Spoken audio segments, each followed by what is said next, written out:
Olá, pessoal, sejam bem-vindos a mais uma aula de História. Eu sou o professor Thiago Hatz e essa aula aqui a gente segue falando sobre o processo de colonização da América, hoje com ênfase na organização da política colonial, em especial na América Portuguesa, ou seja, na região onde vivemos hoje em dia.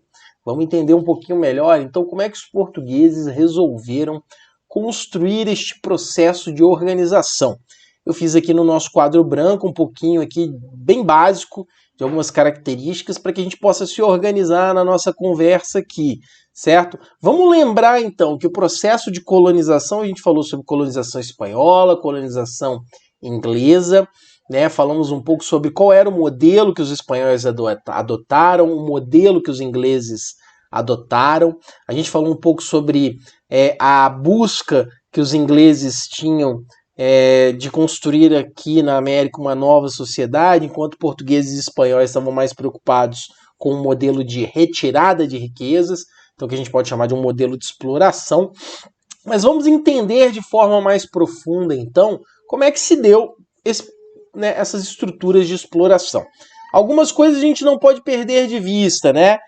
A gente tem que lembrar que essa exploração e organização de fato se dá a partir de 1530. Antes desse período de 1530, a gente tem o que a gente chama de período pré-colonial, né? Então os portugueses, nesse primeiro momento, não tinham nem dimensão do território, exatamente como que era esse território brasileiro, qual era o tamanho, se efetivamente tinha muita coisa para baixo.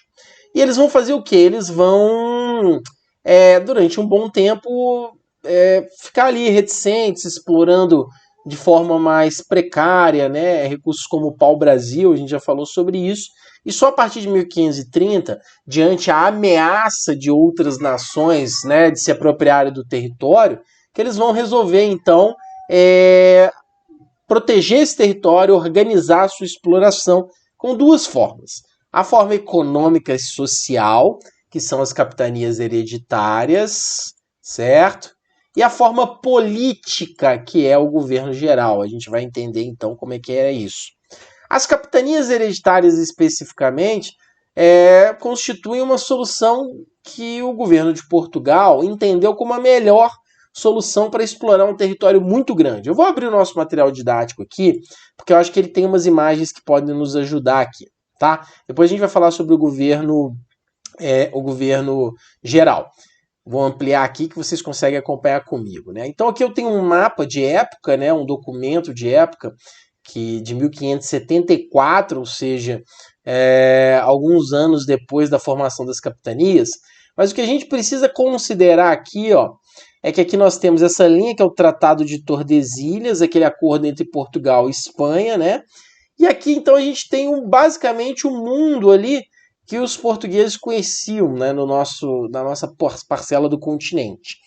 E aí, o que os portugueses entenderam como uma forma mais fácil de resolver o problema de proteger o território? Proteger o território, a forma mais inteligente é ocupá-lo. Se tem gente, ele estará ocupado, né? E se ele está ocupado, ele está protegido. Só que para você ocupar um território desse tamanho, do tamanho de uma proporção continental, nós precisamos de muitos recursos, muito dinheiro. E Portugal, embora fosse uma nação forte, uma nação importante nesse momento, Portugal não dispunha de tantos recursos assim. E ele resolve, então, vamos colocar entre aspas, privatizar esse processo, entregar a pessoas de confiança, com a promessa de que essas pessoas poderiam, obviamente, explorar e acumular muitas riquezas. Então eles vão fazer uma divisão, como vocês estão vendo aqui no mapa, com cálculo de léguas, né? Não precisa decorar isso, né? As chamadas sesmarias, que eram os marcos dessas terras, das capitanias, e com base nisso vai se fazer a doação, a carta de doação a pessoas de confiança da coroa portuguesa nesse período. E é legal a gente observar esse processo, que essas pessoas de confiança, então eram pessoas que tinham influência perante a corte, né? Mas eram pessoas também que estavam em busca desse sonho do enriquecimento, muito para voltar a Portugal e viver uma vida de nobre, uma vida de aristocrata, uma vida de uma pessoa da nobreza, né? Não eram pessoas que estavam preocupadas em acumular riquezas eternamente para viver acumulando e trabalhando. Não. Então as pessoas enxergaram, essas pessoas de confiança, enxergaram nessa proposta da coroa portuguesa de explorar o território brasileiro uma chance de enriquecer e de conseguir, então, conquistar aí uma vida de nobre que é basicamente viver para desfrutar das coisas boas da vida, sem grandes trabalhos, etc. Então, as capitanias hereditárias, elas são justamente as capitanias, a solução política, econômica e administrativa para ocupar o território brasileiro e para explorar o produto, que é o produto que os portugueses mais queriam entrar no mercado, que era o açúcar. Então, quando você explorava as capitanias hereditárias aqui, você tinha como compromisso o plantio da cana-de-açúcar, monocultura da cana-de-açúcar, né? Você era obrigado a plantar, você não poderia ter grandes porções de terra plantando outro produto, você podia ter uma roça de subsistência, ou seja, podia plantar pequenas coisas para a sua sobrevivência, pequenos espaços para pecuária, né, para cuidar de animais, mas nada que afetasse o objetivo de Portugal, que era o plantio da cana para a produção do açúcar. Então, cada capitania hereditária demandava um investimento. Você tinha que construir uma casa grande, você tinha que construir um engenho. Depois nós vamos falar mais sobre a economia açucareira. Mas demandava dinheiro, viu, gente? Não era qualquer pessoa que podia fazer esse investimento.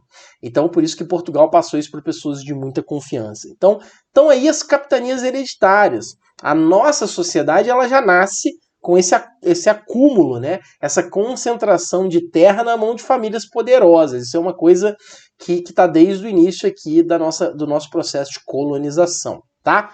Depois a gente vai falar mais sobre o desenvolvimento econômico, como, por exemplo, o sucesso da capitania de Pernambuco, o sucesso da capitania de São Vicente. Vamos falar sobre tudo isso, mas depois, num outro momento. Porque agora eu gostaria de falar um pouquinho também sobre o governo geral, né? Que faz parte dessa organização da política colonial brasileira, né? A gente tem aqui Martim Afonso de Souza, um personagem importante, que foi um dos primeiros a explorar o litoral aqui da América Portuguesa, foi lá de Pernambuco até a região onde hoje é o Rio de Janeiro. E quando a gente fala em governo geral, era uma forma também que os portugueses, a coroa, encontraram de garantir a administração. Nós estávamos muito distantes da metrópole. Hoje em dia você se comunica com Portugal em segundos, mas nesse período nós estamos falando de distância de semanas pelo Oceano Atlântico, né? Em alguns casos até meses, para que se fizesse uma viagem pelo Oceano Atlântico. Então você precisava ter também aqui uma estrutura de administração. Você não podia deixar as capitanias hereditárias simplesmente jogadas, né, ao bel prazer aqui, fazendo o que fosse necessário.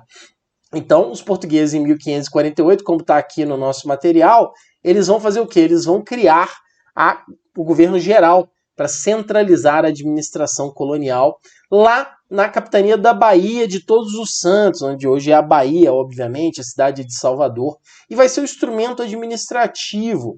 Então você tinha um governo geral auxiliado pelo chamado provedor-mor.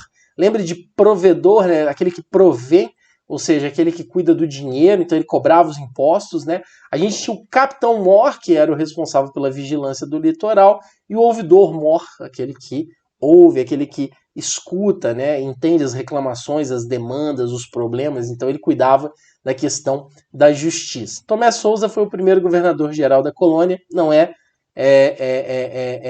necessário decorar esses nomes desses grandes personagens, mas entender que são duas estruturas importantes, como a gente colocou aqui no nosso esquema, e eu volto lá no nosso quadro branco. As capitanias hereditárias para resolver o problema da ocupação, o problema da exploração econômica, e o governo geral para garantir, então, a administração, a centralização administrativa, tá? Então, essas duas são as primeiras estruturas de economia, política e de sociedade no nosso Brasil, colônia a partir de 1530, quando os portugueses perceberam que, se não cuidassem do território, outras nações poderiam chegar e ocupar parte desse território e perder essa grande riqueza que os portugueses perceberam que é o Brasil, certo, pessoal? Então, nesse primeiro momento da nossa aula é isso: entender a organização da política colonial, a organização da exploração da economia da política colonial nesse início, e depois a gente vai falar um pouco mais de forma profunda sobre essas coisas.